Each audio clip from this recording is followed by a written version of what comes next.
Olá, boa noite. O A Notícia entrevista hoje a professora da Escola de Direito da Fundação Getúlio Vargas, Heloísa Machado de Almeida. Coordenadora do programa Supremo em Pauta, Heloísa é mestre em Política Constitucional pela PUC São Paulo e doutora em Direitos Humanos pela USP. Boa noite, Heloísa. Seja muito bem-vinda ao A Notícia. Muito obrigada, é um prazer estar aqui. É um prazer tê-la conosco, até porque esse ano foi bastante movimentado no judiciário, na política. Essas coisas têm andado de mãos dadas, né? Essa intersecção entre política e justiça o tempo inteiro. O impeachment de Dilma, que foi decidido pelo Congresso, mas com rito ali, supervisionado, avalizado pelo Supremo Tribunal Federal, e depois a Lava Jato também, que já tem marcado pelo menos esses 2 últimos anos da vida pública e política no Brasil, e com a delação da Odebrecht, que deve coroar o ano de 2016 como mais turbulento ainda. Para a senhora, esse ano vai ficar marcado como um ano de avanços ou retrocessos? Olha, esse ano foi absolutamente extraordinário para a política brasileira. Nós tivemos o impeachment da presidente Dilma Rousseff, nós tivemos uma mudança de presidência no Supremo Tribunal Federal e tivemos o presidente tanto da Câmara dos Deputados como do Senado investigados e réus em ações da Operação Lava Jato.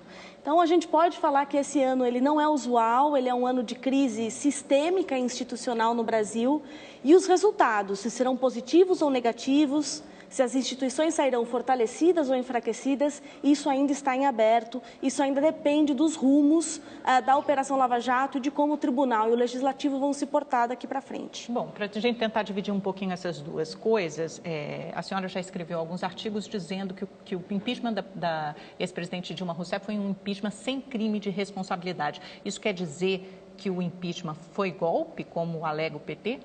Olha, o impeachment na Constituição de 88, ele tem 2 características. Uma dimensão jurídica, onde precisa haver um crime de responsabilidade, e uma dimensão política, deixando para as instâncias de representação o encaminhamento desse julgamento, né? Se você considera que o impeachment tem que ter um pouquinho mais de conteúdo jurídico, você acaba percebendo que esse impeachment teve pouco crime de responsabilidade ou não foi possível caracterizar esses crimes de responsabilidade. Mas isso parece uma interpretação muito subjetiva, né? É uma interpretação subjetiva. O que tem que ter de motivação política e o que tem que ter de motivação jurídica, porque acho que a motivação política está mais do que demonstrada. Exatamente. Perda de governabilidade, de apoio no Congresso, que inviabilizou a presidência da Dilma Rousseff. Agora, essa dimensão jurídica que talvez seja um pouco mais nebulosa. Politicamente, não havia dúvidas que ela havia já perdido as condições de governabilidade, ela não tinha apoio, o Congresso colocou uma pauta-bomba, ela viu uma crise também na opinião pública, as pessoas não queriam mais o governo de Dilma Rousseff, então politicamente não havia nenhuma dúvida de que as condições para o impeachment estavam presentes. A questão é o quanto de exigência na caracterização jurídica você tem que fazer para, querendo ou não, romper um mandato representativo, que é o mandato de presidente da República. Mas a Constituição deixa isso claro? Esse que é um dos problemas. A Constituição deixa isso em aberto e fala que será o Legislativo que deverá definir quais são esses crimes. E aí a gente entra naquela discussão de que a nossa lei de impeachment é de 1950, o nosso Congresso Nacional não produziu uma legislação nova, isso fez com que o Tribunal precisasse interferir e tudo isso tornou esse processo de impeachment questionável pelo seu conteúdo jurídico, se havia ou não ali justa causa para crime de responsabilidade. Mas a senhora usaria essa palavra golpe ou é uma expressão muito forte?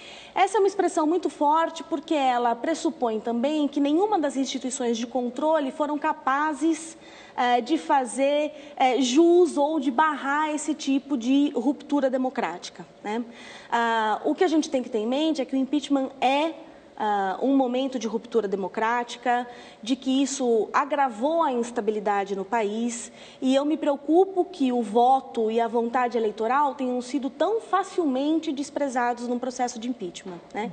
Então, eu que me alinho mais à ideia de que o impeachment tem que ter um conteúdo jurídico mais forte, vejo que ele foi extraordinário e extravagante. Se a gente fosse comparar os 2 períodos, os 2 impeachments que o Brasil viveu nesses últimos 25 anos, o de Collor e o de Dilma, os pressupostos jurídicos, a motivação justificativa jurídica estava mais clara no do ex-presidente Fernando Collor do que no de Dilma? Uma coisa interessante de diferente que tem entre os dois e inclusive na história do impeachment, por exemplo, nos Estados Unidos, é que às vezes ele acontece como resposta a um grande escândalo. E foi isso que aconteceu no caso do Collor. Né? Fica muito claro. O impeachment vem como uma resposta a um escândalo, assim como foi a discussão de impeachment do Clinton, quando ele teve um caso extraconjugal, ou ainda no caso do Nixon. Né? Aqui no caso brasileiro, a gente percebe o discurso do impeachment uma semana depois do resultado das eleições. Né? E é isso que torna ele um instrumento tão questionável para caçar esse mandato de Dilma Rousseff. Foi um discurso que foi ganhando força, né? Ele não se consumou imediatamente, mas foi um discurso que em alguns momentos ele perdeu força, em outros momentos ele ganhou, até que o então presidente da Câmara, Eduardo Cunha, finalmente aceita aquele pedido já no final de 2015. Exatamente. A primeira vez que aparece um deputado, um parlamentar do PSDB, falando em impeachment 5 dias depois do resultado do segundo turno. Isso é tão diferente na eleição dos Estados Unidos, isso eu percebi claramente logo depois do resultado das eleições americanas, que tanto a adversária Hillary Clinton, a democrata, quanto o presidente Obama foram à televisão, vieram a público e fizeram discursos respaldando o resultado da eleição, por mais que não fosse o resultado, obviamente, que eles gostariam, mas dizendo que aquela eleição tinha sido livre, aberta, democrática, que as instituições funcionavam e que, acima de tudo, era preciso respeitar o resultado da eleição, que era claro, apesar de, no resultado dos votos, os votos totais, ela ter quase 1 milhão de votos a mais do que o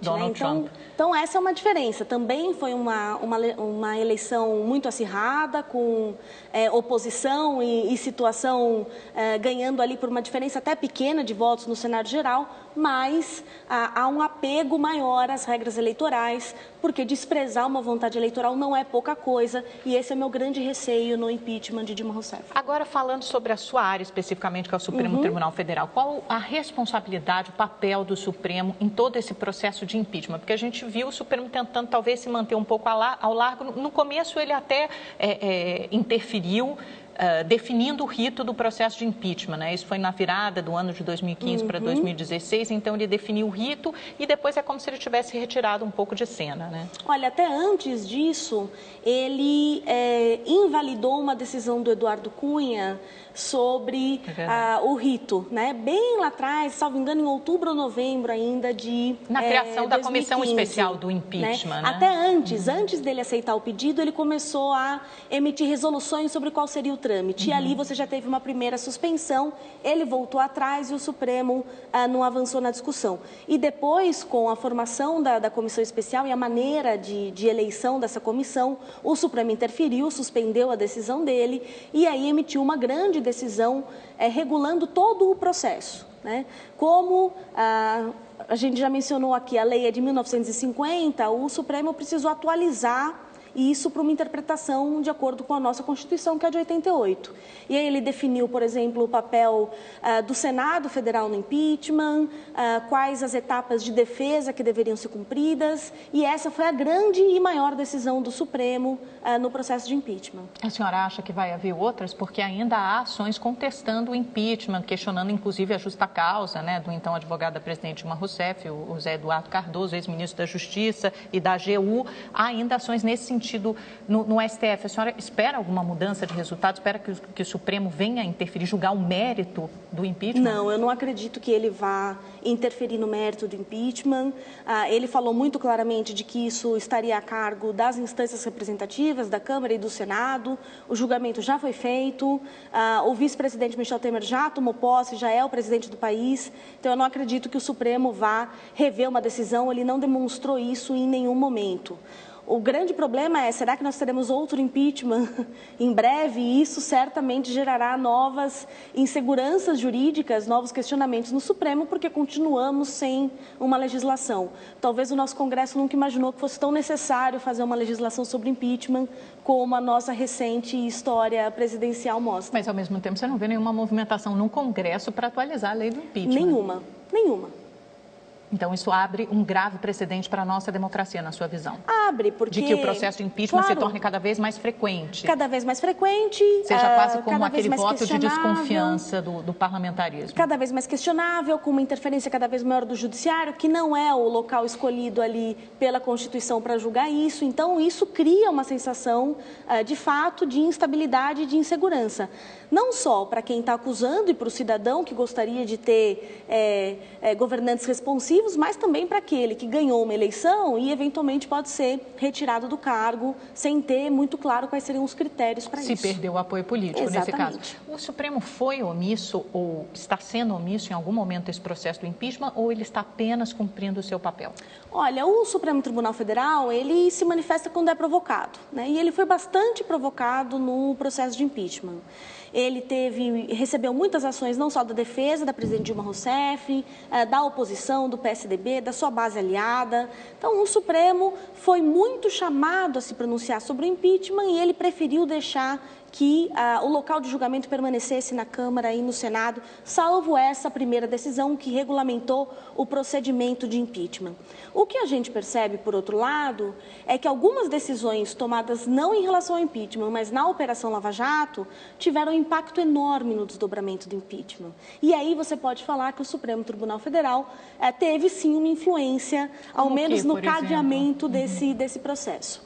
Eu vou mencionar aqui 3 decisões. A primeira delas, a prisão em flagrante do senador Delcídio do Amaral, né? E aí, uma prisão em flagrante de um senador não é uma coisa corriqueira, não é uma coisa que acontece todo dia. A interpretação dada pelo Supremo não foi uma interpretação também usual, foi uma interpretação diferente, incomum, em relação a crimes permanentes e ao estado de flagrância do senador.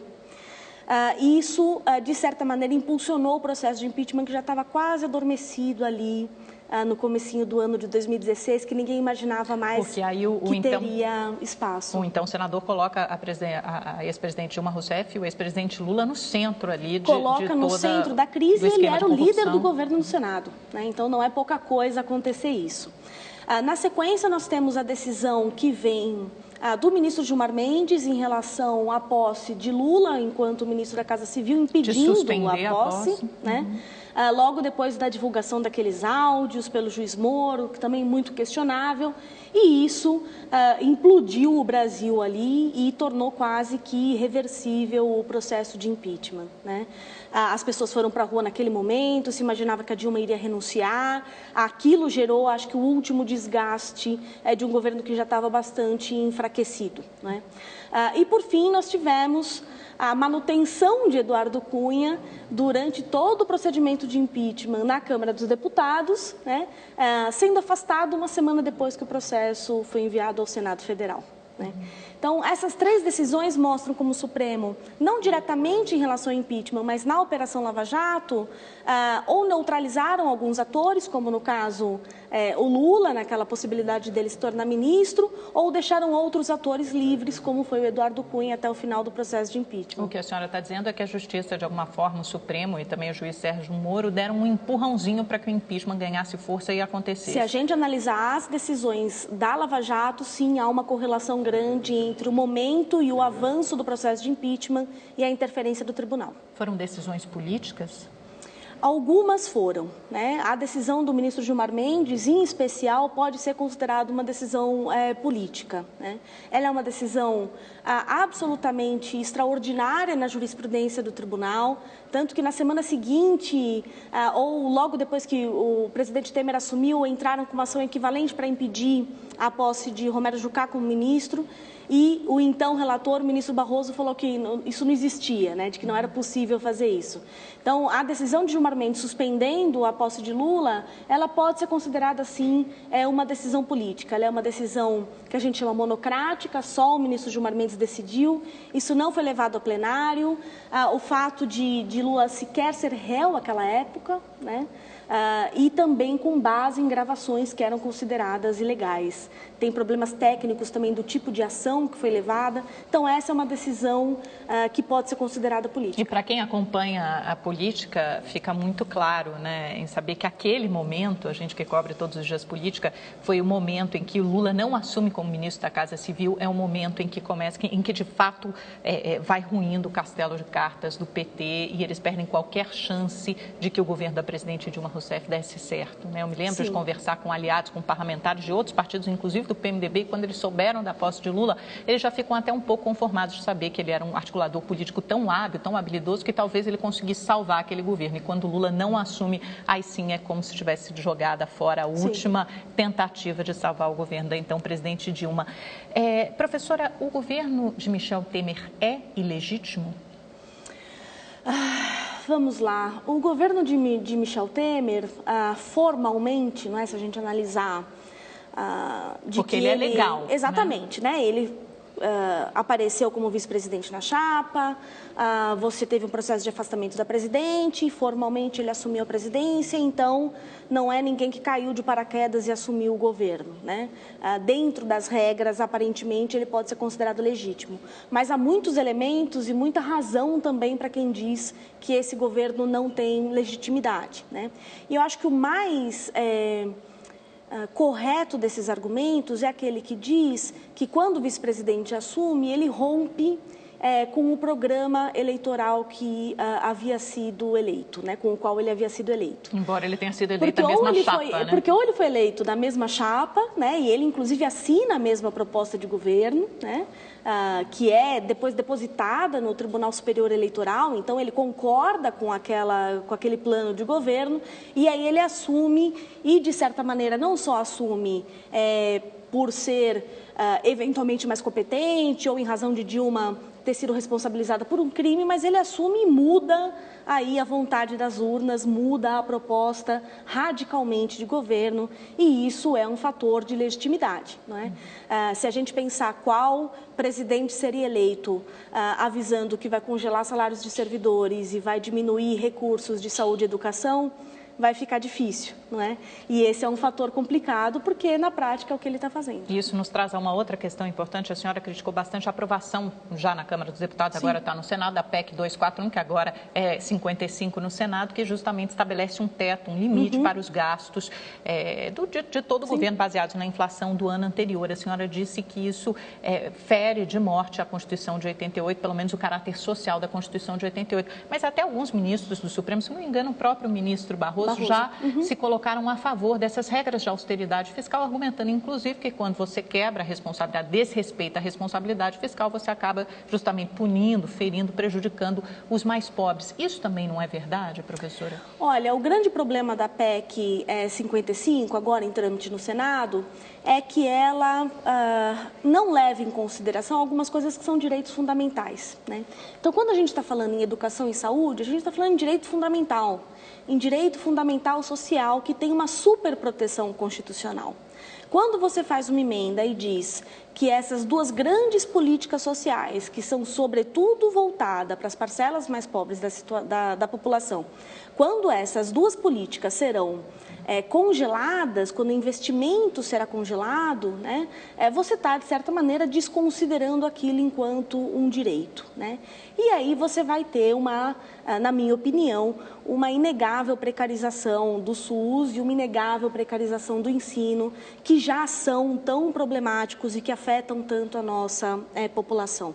Não há dúvidas de que você tem que ter responsabilidade fiscal e manter as contas em dia, né? Mas quando a gente olha os gastos, por exemplo, com essas duas políticas, elas representam menos de 8% dos gastos do governo, né? A maior parte dos gastos do governo que estão fora dessa PEC do teto são com a dívida, né? Os juros da dívida pública e também com a Previdência, né?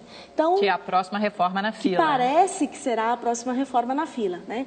Então, quando você coloca esses dois direitos como se fosse qualquer outra coisa, você está sim ferindo de morte a Constituição e você está desconstruindo um Estado social que é muito necessário ainda no país, dado o altíssimo grau de desigualdade que a gente tem. Agora, antes antes até da reforma da Previdência, o Congresso está às voltas, está preocupado com outra questão, que é anistiar o Caixa 2, viu, professor? Principalmente antes que saia essa delação do Odebrecht, está todo mundo morrendo de medo de ter seu nome ali mencionado na extensa delação do Odebrecht, que deve sair nos próximos dias, nas próximas semanas, antes do final do ano, e tentam votar esse projeto de anistia ao Caixa 2. É uma tentativa do governo Temer de abafar a Lava Jato? Qual a repercussão da votação se um projeto como esse passar no Congresso? Olha, o nosso Congresso Nacional, ele já, não de hoje, né? Ele há muito já vem sido criticado por sua falta de legitimidade, né? A população em geral identifica o nosso Congresso como um local pouco confiável, né? E essa é uma medida que prova o porquê isso acontece, né? Nós temos medidas muito mais autointeressadas e isso acontece não só com o Caixa 2, como também os debates sobre a repatriação de bens e valores, né? Os parlamentares parecem estar mais interessados em se livrarem de acusações do que em representarem interesses legítimos da população. Não é possível afirmar que essa seja uma, de fato, bandeira do governo Temer no Congresso, né? Ainda que... Mas conta com o apoio de ministros políticos, a gente sabe disso. E claro, e se o presidente... como alega ter, de fato tem poder e maioria no Congresso Nacional, ciente ao menos dessa discussão ele está e deveria ter... Não faz nada para barrar a discussão. Deveria ter uma posição muito mais enfática para barrar essa discussão. Mas porque existe uma parcela dos parlamentares que acreditam que essa lei nem precisaria ser aprovada porque o direito não retroage, né? Como o Caixa 2 não é considerado crime hoje, bastaria criminalizar o Caixa 2 daqui para frente para que isso passasse a valer só para os parlamentares que eventualmente fizessem o Caixa 2, incorressem nesse crime daqui para frente. Mas eles querem anistiar, eles querem deixar muito clara a anistia para os que já praticaram Caixa 2, né? Preocupados com o Odebrecht. E tem uma outra interpretação que também diz que você já tem crimes semelhantes, né, que punem essa prática do de valor não contabilizado de campanha, né? Mas, claro, que a tipificação mais clara desse crime só valeria daqui para frente. O que você tem é consequências que não são só criminais, mas consequências também no âmbito eleitoral, né? E é isso que os parlamentares estão tentando barrar. A senhora acha que há algum risco de abafar a Lava Jato? Porque a gente vê uma mudança nas 10 medidas anticorrupção que foram enviadas, endossadas ali pelo Ministério Público Federal. A gente vê também no Senado andando rápido a tentativa de aprovar a lei de abuso de autoridade. E agora, nas 10 medidas anticorrupção, que já viraram acho que 17, né? Tinha até uma história de punir, de atribuir um crime de responsabilidade a juízes, promotores e procuradores. E essa anistia ao Caixa 2. Há uma tentativa, a senhora vê no Congresso uma tentativa de barrar ou de abafar a Lava Jato? Eu acho que o Congresso sempre teve uma tentativa de barrar a Lava Jato, né? Se a gente recuperar as discussões do primeiro semestre desse ano, a gente vai lembrar das tentativas de impedir as delações e de mudar a legislação anticorrupção, né, relativamente às delações e à colaboração premiada. Então, eu acho que o Congresso, é isso que eu estou falando, né? Ele age para se proteger. Mas agora parece que está botando as asinhas de fora. Ele está mais confortável em fazer isso. Por que isso? Né?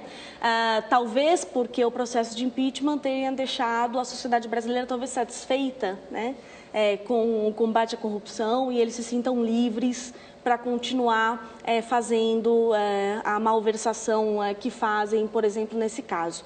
Mas tem uma outra coisa importante... Essa era a tese, inclusive, do senador Romero Jucá, né? Que eles queriam que entregasse um bode expiatório ali, a cabeça da presidente Dilma Rousseff, com a sangria, o PT, e depois... tem muitas frases aí que já foram ditas em gravações e em colaborações premiadas que indicam que talvez o Ministério Público e o Judiciário estariam concentrando seus esforços apenas no PT e nos seus aliados e deixando outros partidos de fora. A senhora acha isso? Eu acho que a legitimidade da Operação Lava Jato depende dessas duas instituições mostrarem que não. Né? De chegar a outros partidos além do PT. E de todas as apurações, as denúncias serem investigadas. Se é para passar o Brasil a limpo, se é para criar instabilidade política para que isso não mais aconteça, todos que estão envolvidos precisam ser investigados e devidamente responsabilizados. As 10 medidas contra a corrupção, elas são muito problemáticas. né? Eu acho também que o Ministério Público se aproveitou desse momento de glória e de admiração da população para tentar passar algumas medidas que são muito complicadas, como, por exemplo, o uso de prova ilícita, entre outras coisas. Limitar o habeas corpus, exatamente, né? O número de vezes que você pode entrar com pedido de habeas corpus, o teste de integridade ali do servidor público, né? Tem uma série de medidas problemáticas. Muito problemáticas, né? Você não pode, com base no argumento de combate à corrupção, desprezar direitos fundamentais, assim como você não pode, com base no argumento de ajuste fiscal, ignorar direitos sociais, né? A Constituição exige por um motivo, ela exige para impedir que essas vontades de maioria, que essas vontades ocasionais, sejam capazes de alterar o que a gente considera a essência da Constituição, que são esses direitos. Só uma última pergunta sobre esse capítulo. A senhora acha que há chance do Congresso conseguir abafar ou barrar a Lava Jato, diminuir o ímpeto da operação? Eu acredito que não. Se aprovar esses projetos? Que ele não tem a capacidade de fazer isso. Eu não acho que o projeto, por exemplo, que pense na responsabilização de abusos de juízes e promotores seja em si uma coisa ruim, né? Talvez seja o momento, Talvez seja o momento de se discutir isso e de se debater isso, como é que você responde a abusos dessas autoridades. E eu digo mais, eu acho que este projeto de lei, ele é resposta a uma certa inação do Conselho Nacional de Justiça e dos próprios tribunais em punir os seus maus juízes e os seus maus desembargadores. Mas a senhora vê abuso de autoridade acontecendo na Lava Jato agora? Eu acredito que a divulgação dos áudios da conversa de Lula e de Dilma foram bastante questionáveis. Um abuso do juiz Sérgio Moro? Foi um abuso do juiz Sérgio Moro, foi um ato ilegal, foi um ato irresponsável. E que criou uma instabilidade desnecessária. E o ruim, quando faz isso, é que toda operação fica em xeque. E o vazamento das delações? Porque isso também é sempre lembrado pelos políticos, né? Essas delações sempre vazam antes e quando elas são apenas delações, suspeitas, né? Quer dizer, uma parte muito embrionária ainda do processo. Aquela pessoa nem se tornou ré ainda. Exatamente. O ministro Teori Zavascki, do Supremo Tribunal Federal, que é quem conduz a Operação Lava Jato no Supremo, quando analisa esses erros, não é, judicantes do juiz Sérgio Moro, diz que ele precisa ter muito cuidado, porque isso pode anular a operação toda, né, o que seria um desastre para o país, né?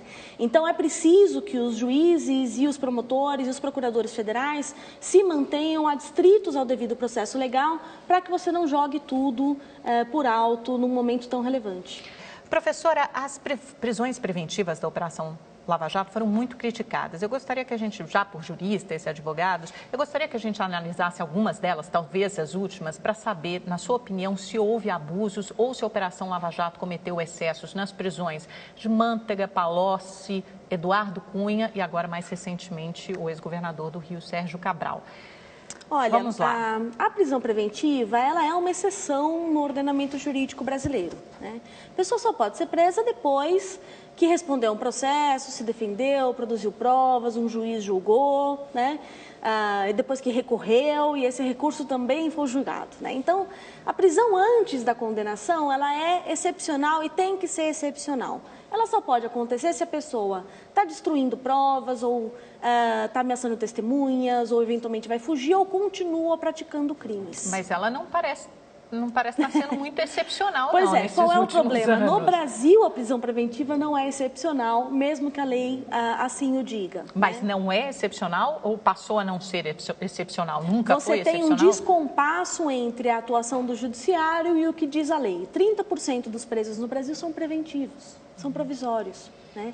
Então, você não pode falar que é aplicada de maneira excepcional. Você tem uma aplicação excessiva, um uso excessivo da prisão preventiva no Brasil. Na Lava Jato, ela está sendo usada? A Operação Lava Jato não foge à regra, né? Assim, se o judiciário usa muito a prisão preventiva, usa também muito na Lava Jato, né? Eu acho que o caso mais gritante foi o caso do Mantega, que foi... querendo ou não, ele foi preso num hospital e, na tarde, o juiz revogou a decisão e aí ficou mais questionável ainda, afinal de contas, se revogou, nem precisava estar preso, não é? E esses abusos, claro, está todo mundo olhando para a Operação Lava Jato, todo mundo deseja que ela traga bons frutos, né, para o país, que ela de fato crie um novo estándar de como lidar com a coisa pública, mas como está todo mundo olhando, esses erros e esses abusos no uso da prisão preventiva, por exemplo, são questionados e isso não deveria acontecer no país. Não, porque eu fico me perguntando o seguinte, né? A gente tem todas essas prisões preventivas e a gente tenta analisar mesmo como jornalista se elas preenchem todos esses critérios, mas de alguma forma elas atendem aos anseios e aos apelos da sociedade, da população, que ficam felizes ao ver políticos supostamente corruptos atrás das grades. Então, mas é justiça ou justiçamento? Porque é preciso ter uma ideia clara, existe uma fronteira aí.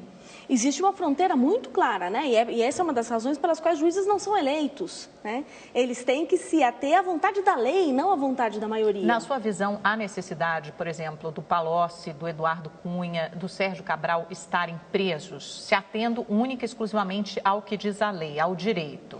Olha, a decisão de Eduardo Cunha não traz novos elementos, ela se refere a atos praticados em 2005 e comecinho de 2015, né? Então você não tem ali nada que indique essa urgência do uso da prisão preventiva. Porque o Supremo nunca o prendeu, teve essa oportunidade, esperou até que ele perdesse o mandato e aí passou a batata quente também para as mãos do juiz Sérgio Moro. Ele perdeu tem gente que diz que o Supremo foi covarde, que aí precisou vir um juiz de primeira instância e agir. Mas não é verdade, né? A outra hipótese pode ser não. O Supremo sabia que não tinha fundamento e não queria, querendo ou não, colocar sua reputação em xeque numa operação que é tão visada. Mas pelo que a senhora está dizendo, a senhora também não vê fundamento para a prisão preventiva do Eduardo Cunha. Prisão preventiva do Eduardo Cunha, não vi para o Eduardo Mantega, não vi para o Palocci, e agora o caso do Eduardo Cabral, além de ser, do Sérgio Cabral, além de ser muito questionável, tem também uma fundamentação um pouco heterodoxa, com passagens da Bíblia. Exatamente, também... o juiz Marcelo Bretas, né, do Rio de Janeiro, citou uma passagem ali do livro de Eclesiastes, da Bíblia, eu até anotei aqui, por que será que as pessoas cometem crimes com tanta facilidade? É porque os criminosos não são castigados logo. É um trecho da Bíblia. Pois é, ele não precisa fundamentar na Bíblia, né? Ele tem que fundamentar no direito. Exato. Né? Lei Parece é diferente que ele tá de religião. Confuso aí em qual é a missão que ele tem que cumprir. E isso é uma afronta, enfim, não só pela ideia de laicidade do Estado, como também da fundamentação jurídica. Eu sei que ele usa a Convenção Internacional contra a Corrupção, que fala dessa possibilidade de prisão, não é? Mas fala dessa possibilidade pós-condenação, né? Dos requisitos ali de concessão de liberdade provisória, mas não antes do processo. Então, é uma decisão juridicamente questionável e que traz ainda esse elemento lamentável da crença individual do juiz interferindo numa decisão. A defesa do ex-presidente Lula questionou muito e questiona a isenção do juiz Sérgio Moro para julgar o caso do ex-presidente. A senhora acha que a defesa dele tem razão em fazer isso? Ou a senhora acha que o juiz Sérgio Moro é um juiz isento para julgar o caso do Lula? Toda a ideia de justiça está baseada numa noção de imparcialidade, né? O juiz, ele só decide com base na lei e é por isso que você tem um lado que acusa que não é o juiz e um lado que defende, né? Qualquer coisa que afronte essa imparcialidade, de fato, torna aquele tribunal um tribunal de exceção, né? Eu ressaltei aqui erros do juiz Sérgio Moro, né? A divulgação dos áudios foi um grande erro, as prisões preventivas são usadas de maneira excessiva e abusiva, mas eu não tenho elementos para dizer que ele esteja sendo imparcial na busca das suas condenações. As condenações são bem fundamentadas. As condenações são fundamentadas, as condenações, querendo ou não, têm se mantido na segunda instância. E eu acho que ele está colocado aí à prova, todo mundo analisando as decisões o tempo todo. Bom, então já que a gente entrou nesse assunto, o ex-presidente Lula, ele é réu em 2 processos, um deles na Lava Jato, né, no juiz Sérgio Moro, por lavagem de dinheiro e corrupção passiva, né, ele é acusado de ser o proprietário oculto daquele apartamento no Guarujá, que foi reformado pago e reformado pela OAS. Ele já tinha sido tornado réu na Justiça do Distrito Federal por supostamente tentar obstruir a delação, a Lava Jato na delação do então diretor da Petrobras, Nestor Cerveró. Na sua visão, há elementos para a condenação de Lula? A denúncia, e eu analisei apenas a denúncia, né? Eu não tenho acesso ao processo todo. A denúncia de Lula para o juiz Sérgio Moro é uma denúncia muito frágil, Tá? Frágil em que sentido? Você tem essa discussão sobre esse apartamento do Guarujá e, querendo ou não, você não tem nenhuma nova prova, você tem um diz que diz naquela Existem denúncia. elementos para dizer que o Lula é o real proprietário daquele apartamento em Guarujá? Não, você não tem ainda, né? Ao menos naquele momento da denúncia, você não tinha nada muito forte ali, né? Então, aquela denúncia ela era complicada porque ela trazia o Lula como um grande mentor de um esquema de corrupção do país. O comandante máximo, comandante máximo, onde o PT seria só uma organização criminosa e o exercício da presidência da República seria apenas para proveito próprio.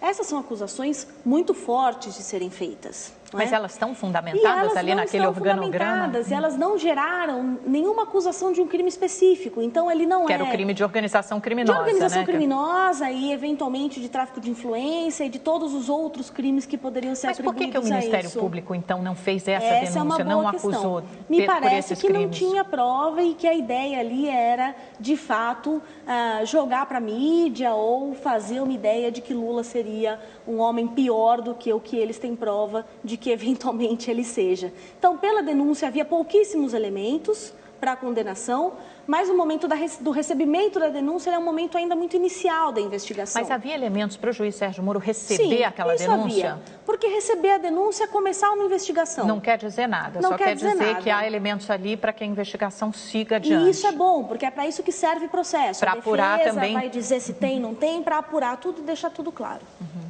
A senhora acredita numa condenação do ex-presidente Lula? Acha que isso é possível, dado o histórico da Lava Jato? Eu acho que é possível, não é? Querendo ou não, a Lava Jato se mostrou presente nos mais altos escalões do governo. Então, é possível que isso chegue, de fato, numa investigação até o presidente Lula. O que se tem até agora não é capaz de afirmar isso. Né? O fato dele ser presidente e nomear diretores para a Petrobras não significa necessariamente que ele fazia parte daquele esquema. Então, até o momento, parece que tem pouca coisa contra o Lula, mas eu não duvido, eventualmente com novas delações, novas provas e uma investigação mais aprofundada, que isso venha acontecer. Existe uma diferença também, né, professora? Porque eu fico imaginando como provar que o apartamento ou o sítio foram fruto do dinheiro da propina. Não pode ter sido apenas um favor do tipo dessas empreiteiras que se beneficiaram tanto, isso é muito claro, durante o mandato dele, durante a presidência dele. Então, é aquela coisa promíscua que existe no Brasil, aquela confusão entre público e privado. Então, deixa eu te retribuir, deixa eu te fazer um agrado, deixa eu te dar um presente. Não quer dizer que seja correto, não é correto, mas é diferente de se falar em corrupção. Na verdade, é diferente, não é de se falar em corrupção, né? Não é a corrupção da Lava Jato, da propina em grandes contratos, mas é um tipo de corrupção também e também seria criminoso, né? A denúncia diz isso, né?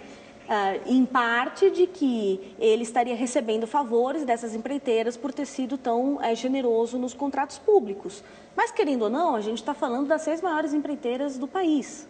Qual outra empreiteira faria essas obras? Não é? Que é o que está em discussão agora com os acordos de leniência. Se elas fecharem as suas operações, acaba o setor de construção, de infraestrutura no país. Né? Então, também não é que empresas pequenas ou que não estavam no cenário foram privilegiadas. Eu acho que as empresas, com o caso agora de Belo Monte, estão mostrando que o cartel era muito mais amplo, de que você tem aí uma investigação que precisa ser feita.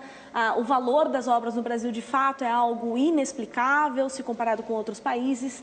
Então, acho que vem em bom momento essa atuação do CAD em relação à formação de cartel. E que certamente não é de agora, certamente não começou nesse governo nem no anterior, né? Certamente vem de longa data no Brasil e provavelmente envolve todo o setor público, todas as áreas do setor público. Rapidamente, professora, antes da gente ir para o pinga-fogo, a senhora é a favor do foro privilegiado ou deve haver mudanças? Deve haver mudanças. Eu sou a favor de que exista algum foro privilegiado, né? Porque uma parte das pessoas diz que o foro privilegiado é apenas uma benesse para aquele que está sendo investigado, né? Que vai dizer, olha, ele vai ter um juiz especial, ele vai ter um tribunal especial e isso rompe com uma ideia de igualdade. Mas a gente tem que ter em mente que pessoas muito poderosas podem vir a ter dificuldade de serem investigadas por juízes de primeira instância. né? Então, é preciso que você tenha um tribunal mais parrudo, uma coisa mais fortalecida institucionalmente, para fazer frente, por exemplo, ao presidente do Senado ou à presidência da República, não é? Então, eu sou a favor de uma ideia de foro privilegiado como garantia de aplicação da justiça. Mas para todas essas pessoas... Mas não como está agora, né? Não todos os parlamentares no Supremo Tribunal Federal, ou eventualmente poderia se criar uma vara específica. O ministro Barroso tem mencionado muito isso, manter, querendo ou não, no Supremo apenas as principais figuras da República, pensar numa forma de julgar os ministros do Supremo, que não seja no próprio Supremo. Então, eu acho que é chegado o momento de fazer esse debate também, porque o tribunal não pode ficar parado julgando só a ação penal, ele tem muitas questões importantes ainda para decidir. Então, vamos lá para o nosso tradicional pinga-fogo, Supremo Tribunal Federal. No centro do debate político brasileiro. Carmen Lúcia. Ainda vai provar a que veio na presidência do Supremo Tribunal Federal. Gilmar Mendes. Tem se mostrado um ministro muito midiático. Sérgio Moro. Sérgio Moro vai mudar o padrão de combate à corrupção no Brasil, mas se não tiver cuidado, vai colocar a Operação Lava Jato água abaixo. Lava Jato. A Lava Jato é o maior e sem precedentes caso de corrupção no país. É impressionante o volume de dinheiro que foi perdido e desviado nessa operação. Michel Temer. Se aprovar a PEC 55, vai congelar o Brasil por 20 anos. Lula. Provavelmente réu daqui para frente em novas ações e talvez preso. E Dilma. Me parece que ela foi traída, inclusive dentro do PT. Professora, muito obrigada. Foi um prazer tê-la conosco durante esses 40 minutos de entrevista. O prazer foi meu. Muito obrigada. Está sempre convidada a voltar, porque, pelo visto, a gente vai continuar tendo muito assunto sobre o judiciário no ano que vem. Você também, que está nos assistindo até agora, está convidada a voltar na próxima segunda-feira. Tenha uma ótima noite, uma excelente semana e até lá. Tchau, tchau.